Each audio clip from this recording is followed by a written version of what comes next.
تعالوا هنجرب مع بعض رامن كيماتشي الشعرية سريعة التحضير. تمام، هنجربها مع بعض. لو عايزين نعمل فيديوهات زي دي تاني قولولي تحت في التعليقات، مش عايزين قولولي برضو تحت في التعليقات، واللي يدوقها يقولي طعمها عامل ايه. الاولانية كانش ليها طعم قوي، بس كان فيها طعم شوية بصل. تعالوا ما نجرب دي ونشوف ليها طعم ايه بقى.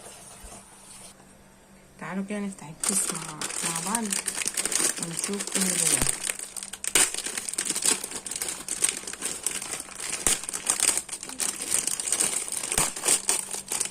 ده شكل كده الشعرية المقلية زي ما هما قايلين، وده شكل الكيس اللي معاها.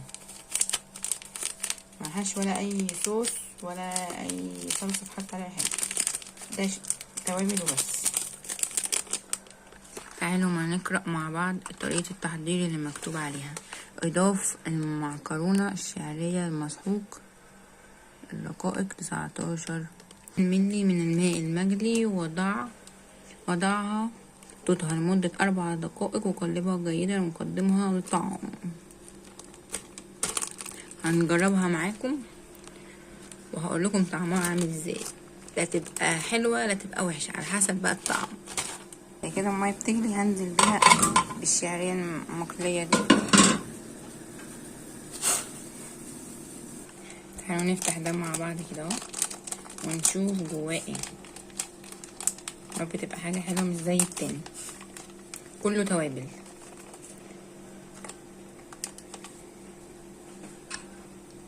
وفيه قطع كده حاجات خضرا، دي ايه بقى احنا مش عارفين، حاجات قطع بيضة كده اهو، دي عارفولي تحت في التعليقات. بصوا انا هفضي معاكم كده التوابل هنا ونقلبها كويس ونشوف ايه النتيجة بقى. بصوا ده بقى كده شكلها، هدوق وهقول لكم طعمها عامل ايه، ويا رب يطلع طعمها حلو ميبقاش زي التانية. بصوا هي طعمها احلى من التانية بكتير، تمام، بس مش حراقة قوي، بس اكلها وما اكلش التانية. لو عجبكم الفيديو بقى ده والفيديو التاني حطوا لايك واشتركوا القناة، ولما تجربوها قولولي في التعليقات كان طعمها عامل ازاي، عجبكم ولا ما عجبكوش. لو عايزيني اجرب فيديوهات زي دي تاني قولولي برضو في التعليقات تحت. سلام.